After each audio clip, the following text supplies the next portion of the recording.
So hello Arthur, thanks so much for joining me. I'm Alice, I'm the Assistant Curator at ArtCore, and I've been, working with you since I started in January to support you for your Master's degree show and the online presentation of that will be shown on ArtCore Gallery website.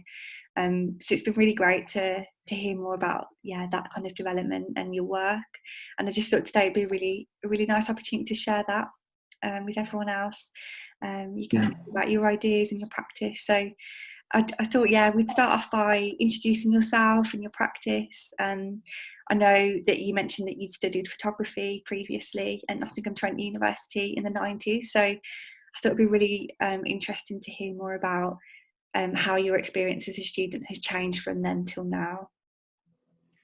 Yeah, well, obviously there's been quite a big gap since then, and just getting back in, I just really wanted to do the MA to re-engage in the art world again. I'd been away, and I'd been living in a different country and just doing different things, and I'd always wanted to continue with art, but other things seemed to get in the way. So the MA seemed to be a really good way to get back into it, and hopefully it has been. Obviously I've changed. I've got older, and my attitude to opportunities and time management and things hopefully got better, and I've got more. It's just the whole thing's become more urgent because I want to get things done, whereas when you're a young student, I think you tend to think you've got all the time in the world, which can be a problem.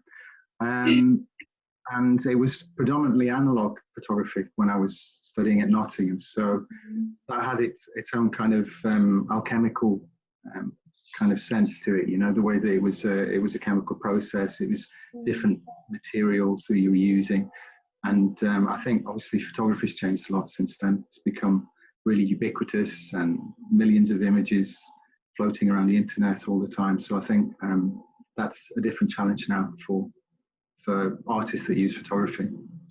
Artists, and things like this. I mean, things like this didn't exist in the 90s.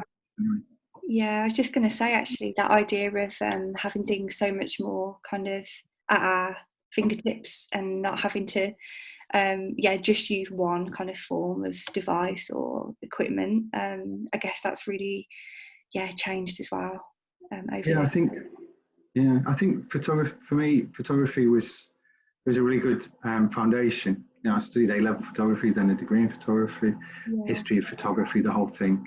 And in the 20th century, photography was extremely important, I think, especially to the 20th century, and cinema as well. But now I think artists are using all kinds of media, and I was always interested in not only photography, using other media. So I'm glad that doing the fine art MA has allowed me to have the opportunity to do that. Amazing. I guess something that I picked up when I was reading about your work is how informed you are by language. And obviously you've just mentioned that you were living in a different country as well in between your BA and your MA. And so do you think that, your kind of experience teaching language has really influenced this work that you're making now? And I'd love to just hear more about that. Well, the work that I've been doing is I've got kind of into ideas of futurism, going back to the early part of the 20th century, the Italian futurists and Soviet futurists, and moving on to post-futurism. And along with that, it's been looking at and we can probably talk about this later, but it's the role of technology. And in some of the research, and you kind of get an intuition that language is a technology, really. It's like an invisible technology, and we really take it for granted. But when you analyze it, and when you have to teach it, when you live in another country, you realize that even the way you perceive the world is shaped to quite a large extent by language. And I've always really liked poetry, and translations is really a fascinating thing as well. Where did you actually live, Arthur? I'm intrigued. I lived in Madrid. Oh wow! Right in the centre of Spain I was 16 years. Amazing. And I was one year on the coast in Cadiz. which was interesting. But there was just a lot more work really in Madrid, and Madrid's a great place. I think it's really vivacious. You know, there's a lot going on. Yeah. The street art's really interesting. Just there's a lot of life. You know. Yeah, no, I've not been lucky enough to visit Madrid, but it sounds like it'd be amazing. Yeah, it's really interesting how, yeah, obviously you incorporate that experience into the work that you're making now, which I guess brings me to my next question, to think about, yeah, the ideas behind the piece that you've made for your masters and what you're going to show as part of the online exhibition. So if you could tell us a little bit more about that, that'd be great. Yeah, well, obviously going along with the making of the work, we've had to write essays about the work. So, and we've really had to think quite deeply about what it means. And I think that's a really important part of the course because, you know, we're all, I think human beings generally are expressive, and you know, it's good. Most people can express themselves visually or to some extent. But I think when you get to a certain level, you really need to think about why you're expressing what you are. And what it's all about, what it means, you know, in the context of in a theoretical and a historical context. So, as I said, I was looking at futurism and futurism, and connecting it with some popular culture references about dystopian realism and utopian idealism. The way we've gone from utopian idealism to a kind of feeling of the future is on hold, and these ideas of a more perfect future are kind of suspended, and we're just kind of re-experiencing the ghosts of previous ideas and culture. So it was kind of about that, and it's fundamentally about the nexus of the machinic with the organic, which sounds like a little bit complicated, but it's actually quite simple. It's just the way that technology, from the simplest technology like fire to the most complex technology like artificial intelligence, impacts on humanity. You know, and I think it's especially important at the moment as we're moving towards a point where we're probably going to incorporate technology into our own bodies. So I think it's something which I find really interesting. So that's what it comes out of, really. Yeah. Mythology, future mythology. Sorry. I think there's a bit of a bounce of voices, isn't there? I was just going to say it sounds, really kind of prevalent to what we're living through right now as well, I guess. What's it been like being a student during the pandemic? Do you think that experience has really influenced the work, or were you making work about this anyway? Because it's quite interesting, how much you've been affected by it. Yeah, I was making this work before, and I found it reassuringly dystopian. The experience of lockdown and this whole pandemic. And I know you're supposed to talk about how it's opened up new avenues for producing art, and how it's made you think about ways of displaying art. And to some extent, you know, that is true. I mean, it does make you have to think laterally about other solutions and things like that. Yeah. But generally, it's really got in the way of my making art, you know, because I needed access to facilities like 3D workshops and studio spaces, and it's just made those kind of logistical things more difficult. And also, I miss the art institutions. You know, I miss the galleries, museum. I think I miss actually being in the space. You know, living in the space. And maybe I'm a little bit old-fashioned that way. I really like the acoustics and the smell and the feeling of the spaces, libraries, museums, art galleries. Yeah, I don't think you're alone in feeling like that. I think we're all missing that. Yeah, I'm glad when it comes back. You know. Yeah, fingers crossed soon. So how did you get around that then? So, you know, you said you usually have access to workshops, and were you finding that those translated well online, or did you adapt? No, not really. I mean, I know the tutors done really good work. They've done their best with the lectures, and I think the problem is for practical hands-on courses where you need to be in a specific place with specialist machines, tools like metal casting, metal shaping, things like that. It's difficult to kind of recreate that in your own back kitchen, so to just simplify, really. I've just had to simplify what I was doing, what I wanted to do, and just hope to get back to doing something a bit more complicated in the future, hopefully. Maybe could you give us a little insight into what to expect on the kind of online exhibition that we're going to be showing? Is it sculptural works or photographic works? Can you just describe? I like the idea of having an intertextuality between the 3D and the 2D work. So the two elements working to create a kind of combined narrative. So I've produced a few sculptural pieces, which hopefully we can display reasonably well digitally. And I've also got some 2D images, digital images, which I think are easier to show in a digital gallery. So hopefully they work fine. And also kind of a text that works with it. So the whole language thing, the language between the pieces and the text, works well together. Fingers crossed. Yeah, I'm sure it will. And it's been a really interesting time to see how works can translate online. And I guess it opens up that conversation about accessibility and being able to share that work further and wider. So there's definitely some pros in it. And I'm sure hopefully in the future we'll see those sculptural works in the flesh.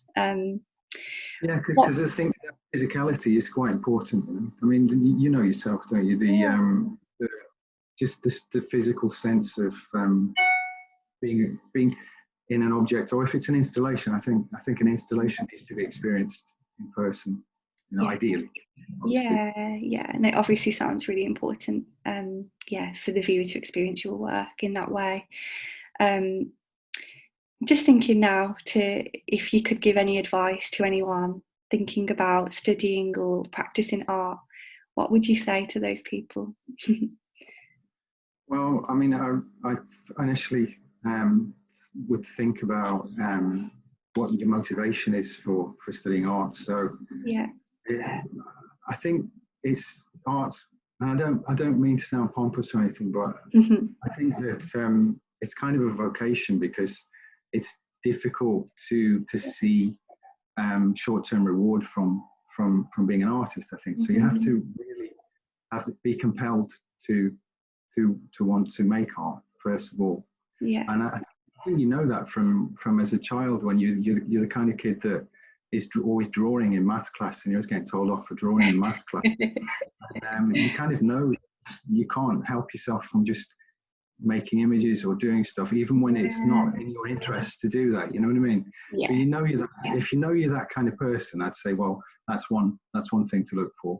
And then I think you have to be realistic about the amount of time that you're going to have to put in.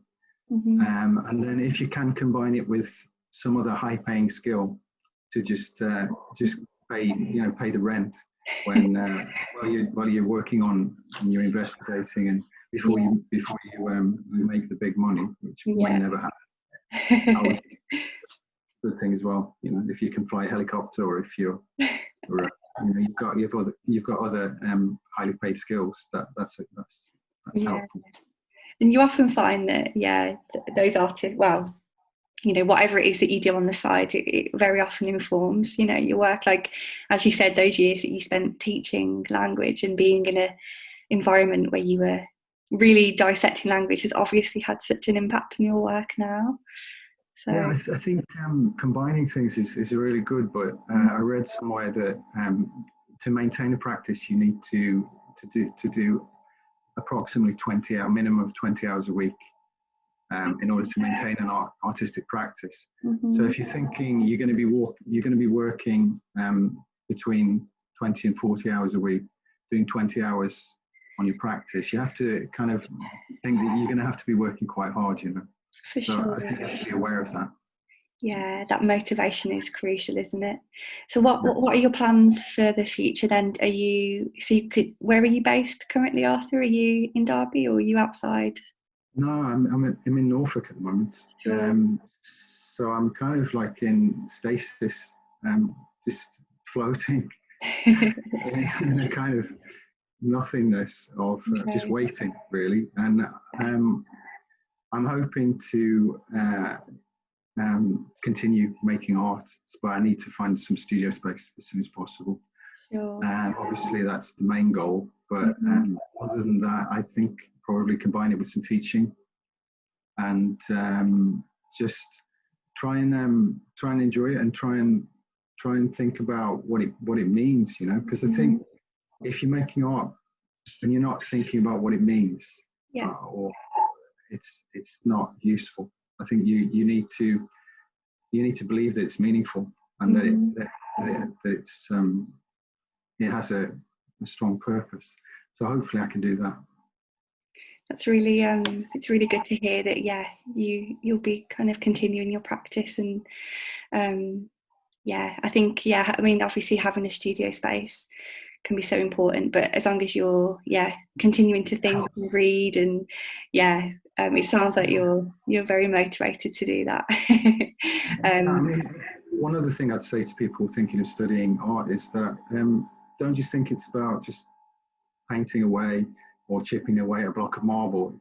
It's also you need to want to read about theory, yeah. history. You need to be able to put your work in some kind of context and understand Hmm. uh, where you can position what you're doing in kind of in culture, in human history, Sure. without sounding like too highfalutin. But I think it is something that you have to really think about if Hmm. you want to take it seriously. Yeah, and I guess that's the beauty of studying art within that kind of context of the university, because it really does allow you time to read and research and watch film and all of that stuff that informs all of your own artistic practice. Yeah, I just love being in the library, just like getting books out, just Yeah, reading, just getting like articles and just yeah, definitely. fantastic for me to just really grow that way intellectually. Yeah, it would be great to share some of your influences and, yeah, books and film that you've been watching and that has yeah, inspired you, and we can share that on our social media as well. So that would be great. Okay. Thank you so much for your time, Arthur. Yeah, just so that everyone knows, obviously we're planning our online exhibition to open on the 31st of March. So yeah, we'll be sharing more details about that. But yeah, it's great to get a little insight into your work, and yeah, it would be brilliant to see it in the flesh one day, but virtually we'll definitely do for now. Would you like to add anything else, Arthur? Or No, not really. I'm just looking forward to seeing the work online. Thanks for all your help with getting the exhibition sorted out and everything. And I'm sure it'll look really good. And yeah, we're really excited to share it. especially with the kind of diverse styles within the group, I think that'll be a nice thing to see. So we're looking forward to it. Amazing. Oh, thank you so much for your time, Arthur. Thank you. Bye.